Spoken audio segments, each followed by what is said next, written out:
developed a few issues since last camping. We checked out my roof rack and it was kind of skewed to the side. I'm like, oh yeah, it was kind of a little bit like that, the pod. And basically after the camping, I decided to stop at the gas station and check out, well, why is it skewed a little bit more? So when you're kind of looking at it from a distance, it looks like everything's fine. But when I climbed on top, one of the towers that holds the crossbars is actually broken off. It's still sitting there holding on the base. The kind of huge metallic rod there prevents it from completely like snapping off. But the crossbar is actually sitting on the broken off part. And I have no idea when it happened. It could have happened just by car shaking around, which is doubtful. I think it might have been a moment in Utah on Metal Masher where I tried to squeeze with like a cliffside. That was one of the spots where I tried to squeeze into onto a ledge between two walls, and just before getting it, there was like a wall, and I kept bumping it with my crossbars. So I had to like nudge myself out and in until I wasn't, because any little hill kind of like sideways incline, the track obviously goes on the side a little bit, and this my top is now more to the side, so touching cliffs and stuff. So that, or in California when I bent a roof rack on the other side, I'm not sure. I think it was Metal Masher, something like that. Because it does make sense from just driving on a regular off-road. I'm not sure if you can see the difference. This part right here is proper. This one is broken off and just sitting on it. Another issue that developed, I have lots of condensation or leakage or something on this side going on. That side is always seems to be dry inside. This one, always something. So what the guy is gonna do today at Capit is change this lock to the keyless entry lock. So when I press button, everything locks, including this. This will allow the cab to be locked from inside, because currently anyone can just approach while I camp, especially Baja. Especially on Baja, if I camp on the beach and some bad guys just wanna approach and just you know, turn it on, and I'm exposed. Whereas if it's locked from inside, just with a beeper, well, it's a little obstacle, right, for someone to get in, but at least there's going to be commotion and enough time for me to react, maybe grab a knife, buy my pillow or berry spray or whatever it is. It's just, I should have done it since the beginning, but I chipped out. It was like extra $200 or something, so I'm paying for it now. And I'm gonna ask them to run another wire, even though I have 3 plugs in here working when car is off. However, and I still need them, like one is feeding the fridge and charging other things when I need to. So I'm gonna ask them to run another wire all the way up to like that corner there, and that one only to work from when car starts, because I potentially may install a little fan there, so when car starts in a cold season like this, it blows some air and actually kind of dehumidifies place a little bit, circulates air. And I'm also having dehumidifiers shipped next week, the ones that you like gel ones, you can kind of throw inside, and after a while you just plug them in an outlet and dry them up, and I can use my 150 volt outlet from the cab to kind of cycle through, recharge sort of these gel cells. And this is how I'm gonna try to battle humidity, huge humidity levels at like cold season or whenever. Just always have like a couple of those sitting there. So in order to battle some leakage here, or what I suspect is a leakage, because it doesn't make sense if the other side doesn't do it, this guy is gonna raise a cap by about 4 inches today, and gonna line up again all the what do you call it, silicone or whatever the insulation bits. So this is Sunday. This is my last day to prep for the trip. Well, not really the last day, but my last weekend. I'm gonna be super busy at work the whole week, and maybe a few last minute preps. I still need to download whole lot of movies, and actually part of a set of movies I'm grabbing is 25 movies of basically the whole collection of James Bond, all the way from whenever it started, 60s, till modern ones. May as well. Like I've seen some old ones, but not all of them, so this is gonna be a good opportunity in the evenings to binge through all that stuff, and among other stuff like Netflix, all kinds of things. So I still need to do a bunch of that. Also, one of the things I did for trip preparation yesterday, and it's not really a trip preparation, something I needed to do. I basically made sure I have duplicates of every key, and the keys that I didn't have duplicates of, I duplicated yesterday. And also the ignition key, I only had one, and that was a copy of the original, so now, you know, it's like $100. But to be safe, you know, I kind of needed to have that, so why not? That's what I did yesterday. So I got more propane because at that last camping I burned through 2 tanks, and because I don't know how cold it's going to be in Baja in the evenings, I may use my body heater more often than I need to, well, just more often. And I'm not sure if they sell propane at gas stations over there, just like in the US pretty much. Any propane bottle you can buy, any small shop, any gas station, no problem. So I just don't want to detour to some small city or village for supplies. The max I want to do is maybe stop for food, grab food, whatever, that's it. You know, maybe a drink, a refill with beer, gas, not the supplies, because I don't know their names in Spanish. I don't know what to look, where to go. Just kind of zip in and out. And the reason I wrap these butane bottles with paper towels is just so they don't hit each other. Okay, so the max I can fit is 2 propane bottles in one of these sections, and 3 butanes. That's just the way my thing here is designed. That's all I can do. So I got those, that one filled out on the other side as well, in the same setup. And well, extra propane. I may actually buy a few more propane bottles, just store them somewhere in the car. Have more, you know, it's if I don't use all of it, I can come back and use it in February camping, or March, or whenever I go somewhere. So there you go. We have these suckers, and done. So these are the locks that will go with my car key, that you can program with your car key, just swing once. I got 3 of these. It's a decent thickness. It's pretty good actually, 6-inch cable. Well, I'm not sure what the diameter is by Bolt, good manufacturer. So I still need to unpack and use those. I'm not sure if I'm gonna be using that setup for the future, just being in Vancouver. Like have my all roto packs just like how I used to have, and then maybe just chain them all. Or for off season, just leave one basically like I have right now, to eliminate potential desire for someone to come in and try to cut all this and still grab them. Although if we're gonna start cutting and trying to get to my roto packs and spend all this effort, I'm not sure if it's worth the effort. You know, if you get like 1 or 2, who knows. So that's my lockable setup on top of like 3 other chains.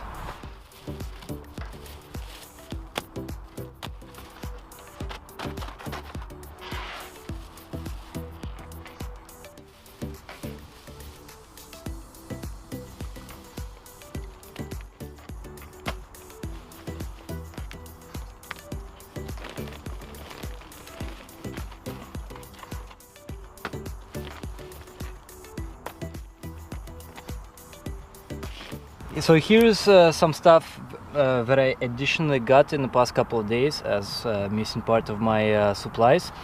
I'll explain why. So generally I'm not a fan of canned tuna because it's tasteless, but now they started releasing this like chili, spicy chili flavor, garlic and pepper. I actually tried this and they're awesome. The thing is, I can get like tortilla bread or tortillas in Mexico, right, in some restaurant, whatever, just pack them up and yeah, use this as a paste, so that's good. Or just keep it for campings in a way, like later on in the year. It doesn't matter, right? It's not perishable. Part of a stash. You can always use it. A couple of new salads I tried by this Oceans and Thai. Actually, very good tuna salads. I'm surprised how good that tuna turned out to be. I may as well, just in case. I'm not nearby town. Let's say a couple of days I'm camping somewhere, and I grabbed a couple of his rice bowls. Very delicious stuff in Korean store, like $4 each. It's almost like noodles, instead it's rice basically. And the reason I'm getting all these little things here, and it's basically choice, right? So it's not just 3-4 weeks of packed food, same cans, whatever. It's actually like, oh, maybe I feel a little bit of Korean today. Maybe I want to munch on some, I don't know, tuna salad, or some noodles over there, or some jerky, or whatever, like, or some smoked oysters. If I didn't resupply in town for, I don't know, some burritos that I took on a go, or who knows. So a couple of Korean bowls I grabbed from home. Sriracha. Keep it in the, it's sealed still. It's gonna be my this fridge setup for the trip, and then later I'll grab it for home, because I'll disconnect the fridge until some other camping later in the winter. So that make things more interesting. Always good taste. I got like extra fork for stirring, whatever, like an actual metallic fork from home. But sometimes I'm kind of lazy to clean things in the morning, or yeah, basically I usually do cleaning in the morning, or washing rather. Sometimes no time, you're lazy, whatever, you can just use the disposable forks and spoons. So I prefer to do this just to minimize cleaning on the road. I hate cleaning. Like at home I have dishwasher, so a couple more of my favorite noodles, absolutely delicious. And actually these noodles back in Russia in the 90s used to be part of my childhood, when we had a lack of electricity, and you know, when Soviet Union collapsed, and basically for a good chunk of 90s in the far east of Russia we had lack of supplies and all that, you know, everything kind of collapsed. So some more of that. Deep disposable plates I have in that toolbox, disposable plates, and they're a little bigger, but I thought maybe, let's say, if I grab or cook or heat up burrito that I grabbed in some restaurant for later, who knows, you know, sauce, something for any food that is I guess has lots of liquids. So now I'm gonna carry some of this. Sugar. I have no idea what sugar is in Spanish. I don't want to learn what sugar is in Spanish. I don't want to look for sugar in some gas station in Mexico. I have some more sugar in here already, but these are cubes, so awesome. It's just eliminating possible stops later on. So plenty of sugar for this trip, maybe even gonna be some left for later. Cooking oil, I got another can already here, but I thought, you know, if I'm gonna be actually not munching on noodles and that stuff, but picking up some good stuff in Mexican stores on the way, or gas stations, maybe that will require some cooking. So I got now 2 cans of cooking oil spray. Makes it easier, the spray. Alright, Ziplocs, large size. Since I have humidity issues to deal with when I come back, and those dehumidifiers and those should arrive next week, I hope, before the trip, so I can test. But from now on, any paper towels that I'm keeping inside canopy, toilet paper, so I got this. I'm not gonna take the whole thing to Mexico, no, I probably need like 3-4, the rest I'll take home. But I'll store them from now in Ziplocs, and that's something that Kurt does as well. Well, I got an idea before we met for this camping with him, but he also mentioned, I'm like, well, yeah, good idea. So yeah, so anything like this, paper towels, whatever, anything that can get damaged, packaging from you know, humidity down here in canopy for the whole winter season will be here. Wet disinfecting wipes.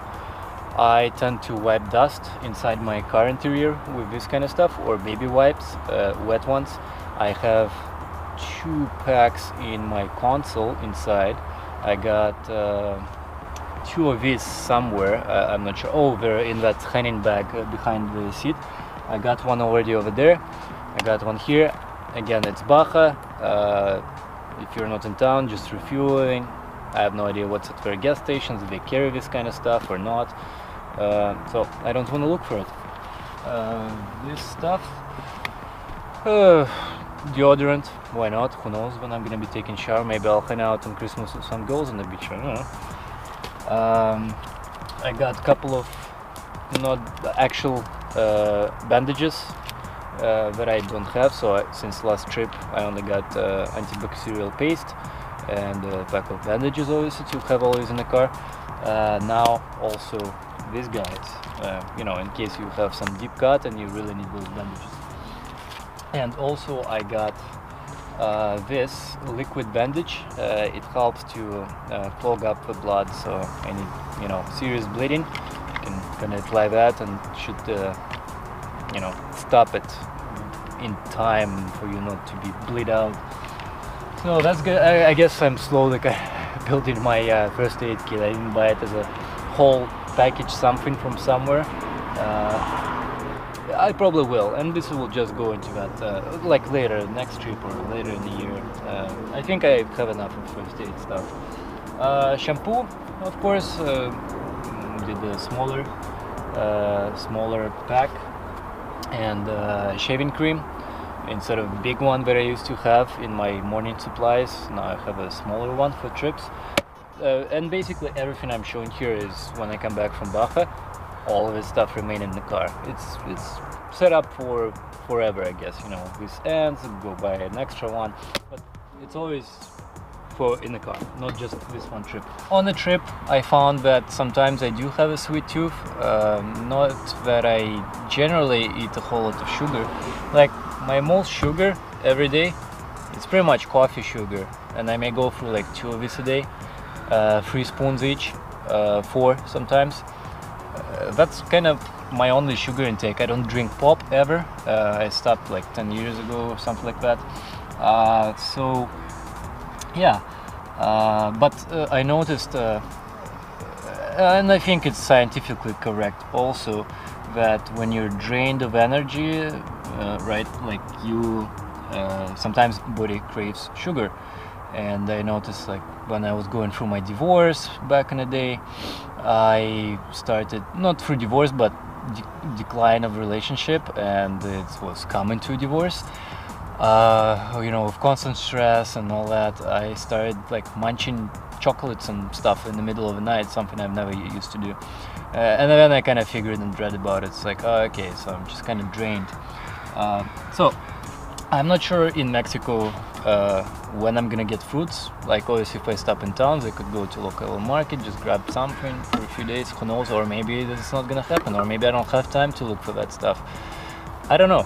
So it's that's why I got some jackfruits here and a whole lot of mangoes in a syrup. I had some cans on my last trip, and I still have some in my pantry, I think. But you know, even if I don't use it in Mexico, again, it's part of my pantry for many camping later on. It's options, you know. If I don't have anything and I want a snack in the middle of the night watching a movie, I always get my fruits. Alright, so the clothing I already packed pretty much 2 weeks ago. It was just sitting in my living room. So today I'm kind of like, since I'm relocating everything, I already packed it here.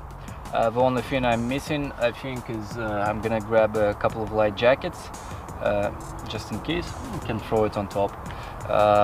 I'm gonna obviously have my warm kind of anti-rain coat that I was a few days ago that I was wearing.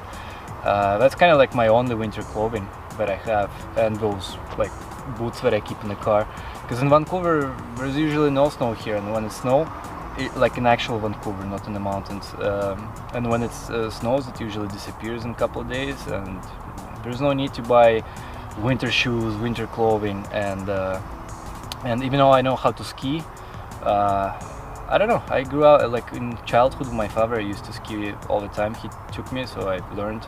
And here I tried some, but it was cross-country skiing with him.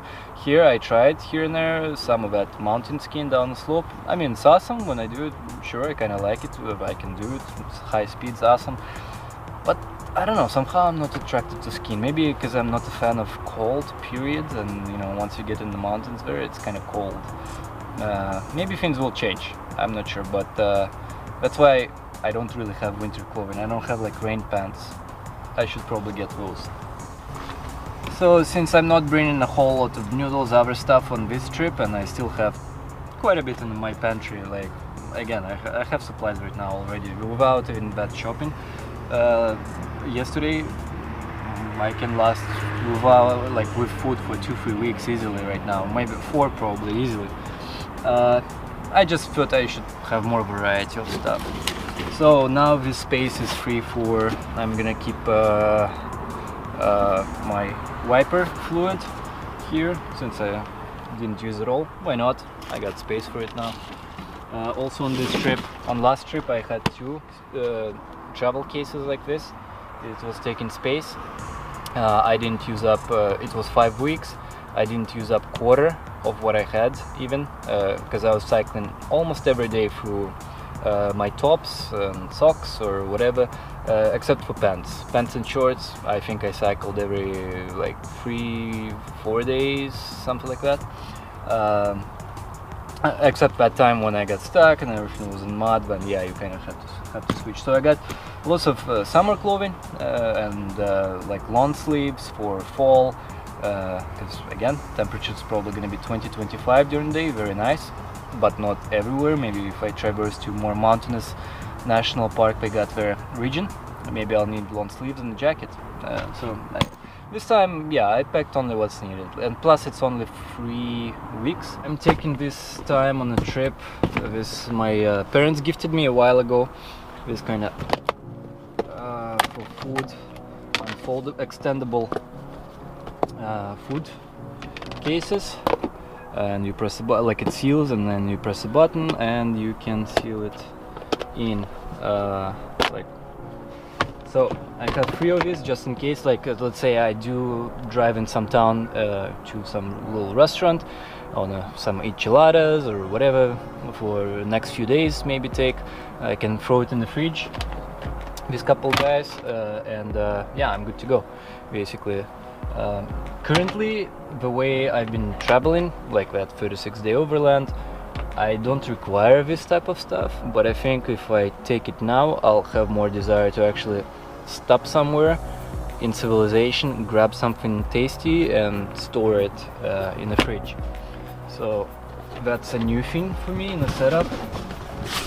Then I got some Korean chips. These are my childhood favorite. We had exact same chips back in Far East Russia. After Soviet Union collapsed, Koreans started bringing this stuff. So yeah, midnight munchies, a few more noodle types, some udons, why not? Can always use it on later campings, and tons and tons and tons of juices from Asian store, actually cheap juice, these types. And I have variety like pomegranate, whatever, with alloy chunks. So it's, and these juices are very tasty, and they cost just the same as pretty much American brands. Well, actually, it's everything here is in English, so maybe it is our Canadian whatever American brand. So I got 9 of these bottles here, and I'll put them like under the seats and that kind of storage. Why not? The 4-gallon bottles are always here. This is not the ideal bottles that I use, so on the way in the Walmart somewhere in California, I'll pick up Walmart squared ones with like thinner plastic.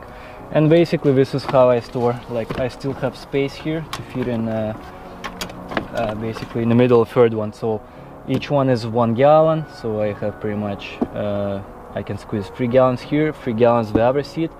And usually on my front seat I have a few more gallons, and that's where I store my garbage until I get to civilization to dispose of it.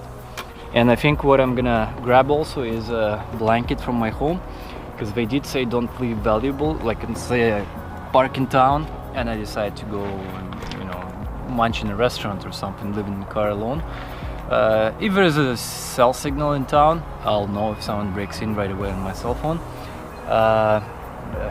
because of the alarm, so I can react pretty quickly, but they can just snatch something quickly. So people advise, like, oh, if you do leave some valuables, like for example my drone bags, right, all that, to just cover it with stuff, and that's what I'm gonna do. So I'll probably this time around store drone bag on down below here, now that I'm not storing second travel case, because before my bag would have to be like on top of that up to here. So all my drone stuff will be nicely here now, and I can put a towel on top of it, cover constantly, or have it just constantly covered away from sun and that kind of stuff. So that's gonna be my setup. So as usual, I got summer tent in there. I got the unfoldable chair, 12-volt vacuum cleaner, actual blanket. Actually, maybe I'll use that blanket to. I'll probably use that blanket actually to cover all my stuff.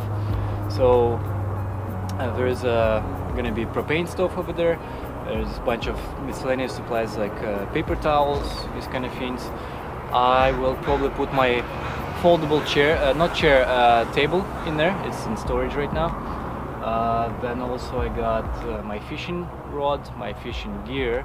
I'm not gonna put boat in there right now, with like a little inflatable boat. I'm not gonna do it, so save space. Actually, for propane stove. And what else I got there? Pretty much it. Maybe I'm forgetting something, but this kind of stuff. I still have room in there to put more things if I need to. New addition on this trip. I didn't take it camping last time. I got this food jars, legendary classic Stanley. So I guess these are proven, and actually on the other side they do say, oh, remember those pictures of green thermos that your grandpa used to have on his fishing boat back in the day? So I guess this brand has been around. This is actually a gift for my past birthday a few months ago from my parents. Since they see where I'm going and all this, they're like, okay, have a couple of these. So these are actually food jars. This big one, it says it can keep something hot or cold both ways, 12 hours. It's got double wall vacuum. I don't like on my 36-day overland, I will have no use for this. Just looking back, just the way I traveled, and generally at my camping trips, I don't really have much use for it. But I'm taking it to Mexico as a proving grounds. Again, I could stop and maybe grab some Mexican soup in some little restaurant, you know, dump it here, could be my dinner. I don't know. I'll see. Like, you know, it's probably like many things. Like once you start using, you'll kind of adjust around it. Maybe kind of think about other opportunities. Maybe indeed at camping, cook something and store it here. So next day, well, it's gonna be cold obviously still, but extra storage for food. So it's kind of like this. And this is, yeah, proving grounds. This is my battery booster that I store inside canopy in one of the shelves because it's so low profile. It just on top of my shelf just slides in. Very nice, very compact stuff. It's obviously more expensive than what my father had. Those you can buy anywhere. I don't know, like 50 bucks, maybe 100 bucks. This thing costed me 300 bucks, and the reason I got it, I was watching lots of RV, kind of nomadic lifestyle people, and they like this Genius Boost brand because, again, size. This is not RV one. This is like for trucks or like bigger vehicles. It's got 15,000 joules, or 2000 amp boost. The bigger RV versions, like they can, like, you can boost a semi with that, whatever, and they are just maybe tiny bit bigger than these guys. And I tried this when I had my battery fail before 36-day overland, and need to go to a dealership, change new battery. For pretty much a week I had to you know, drive in the morning to work, from work, and each time I would have to boost my battery. It just wouldn't hold the charge, and I used this thing. And after boosting for the whole week, twice pretty much a day, sometimes 3 times if like you left car, now you want to go shopping, whatever. So I probably boosted throughout the week, maybe 10, or not 10, 12, let's say 15 times, something like this. When I press to see the charge, like so, you press it here, it was still sitting at 100%, well obviously not 100% because they don't have like this big gradient of power, but it was still within that 75 to 100% chunk. So you can boost your car without charging this thing for a long time. And actually I haven't charged this thing in 3 months, including 36-day overland, I would say even 4 months now. And when I grabbed it, it was still within green, so it's between 75 to 100%. And actually when I plugged it in, I think after like half an hour it stopped charging. So in 4 months, that's how much charge disappeared from this thing. So this thing, potentially you don't have to charge for like half a year to almost a year, you're still gonna have the boost power. Very good stuff. Well, I think it's gonna start getting dark at 4, so for now I'll abandon all this and just fly the drone here in the field. So first test will be Spark using this new remote controller. I already relinked, everything done. I just want to see the speed. Well, you can easily switch to sport mode here, and I already tested near my home. Yeah, that thing like just goes. So over a phone that I had touchscreen, oh absolutely great. That thing was like so slow. I had to drive my car off-road so slow just to be able to match with Spark speed. So that's definitely good that there's sports mode. However, with sports mode, right, everything reaction time, everything's super quick, so I'm not sure about that one, if I'm gonna be using it, but it's still good that it flies fast. But in sports mode, with these drones, both Mavic has sports mode too, lots of functionality like obstacle avoidances and all that are you know, very disabled completely, so you're kind of on your own. Not that I would trust obstacle avoidance to begin with any of these drones, or Phantom, whatever. People still crashing with obstacle avoidance. Any small wiring, branches, whatever, they don't have enough time to react. Like, and now if you know, with Spark, I don't really need to check any settings. I didn't change anything since last time, and Spark doesn't have too many settings to begin with, so I just want to quickly fly it pretty much. Experiment, do sports mode, that kind of stuff. Alright, let's do this. Please check it on the map. Yay! Yeah, it's kind of bad with, now it's getting like not too much light. It's not picking up too well. Sport mode. Alright, let's see. I can show you some sport mode. Very reactive. Here you go. There you go. Oh, like I never even tried sports mode on my Mavic. I should try it one day. This is like super quick. The other problem with Spark is that it's 2-axis gimbal, not 3-axis. So when you do sideways flight, your horizontal line actually tilts. So that's the downside. Big downside with Spark trying to do those pan shots. Alright, the most important testing, my Mavic. I haven't flown it. I just connected the remote at home and changed already some settings that exactly how I had them. One thing I'm not sure about is sharpness, because it used to be with each firmware update they screw up the settings for sharpness. As in, when I just initially got Mavic, I used like something like sharpness -3, and it actually reduced it quite a bit.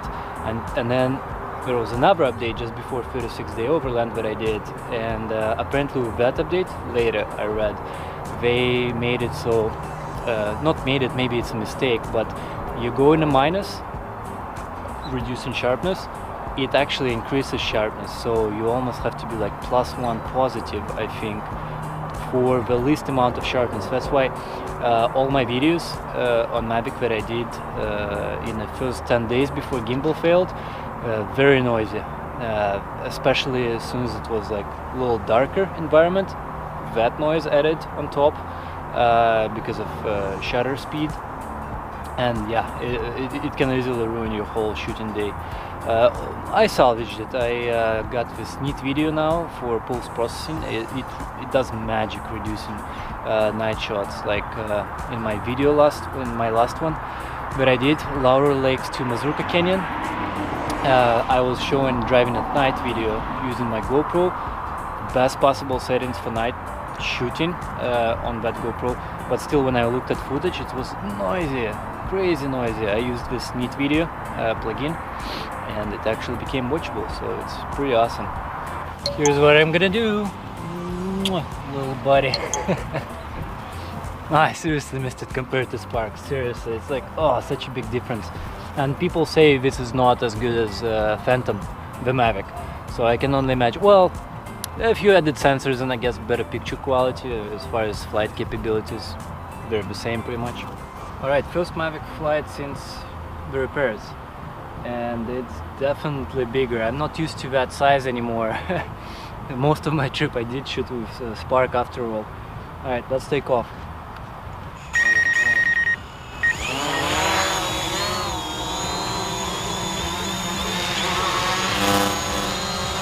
Definitely the motion right now is very jerky. I'm not sure if you can see it in the camera, but when I move stick, it's I need to tone everything down.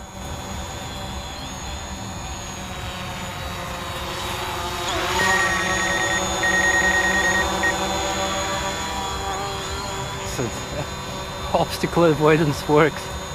Oh, I'm thinking I'm just standing here to test it again because it's better than Sparks.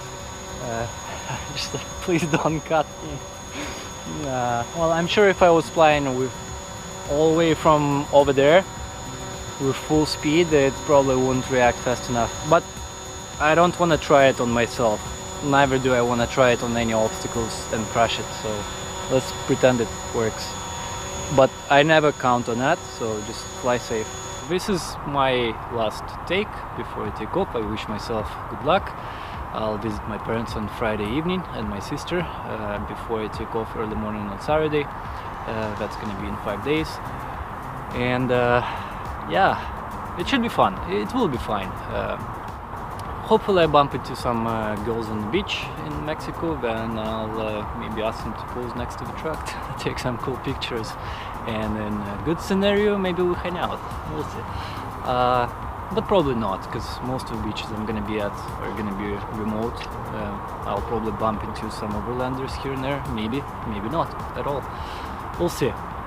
So I'm gonna meet that couple on the first day of entering Mexico. We're gonna hang out with them for a couple of days, get a feel of things, and after that, unless we kind of have same idea, want to go to similar places, we click and all that, maybe I'll just ride with them, who knows. Otherwise, after probably a few days, I'll split off and I'm gonna be on my own, roaming around. So I still need I'm on episode 4 currently, or 36-day Overland. It's gonna take me a while. When I'm back with full-time job and all that, I'll try to produce 1 video a week. My productivity should improve by reusing the more videos I make, the more presets and things I accumulate. That speeds up any consequent video. So I hope I'll finish 36-day Overland by April. It's gonna be a tight squeeze, probably mid-April, and I'll get to Baja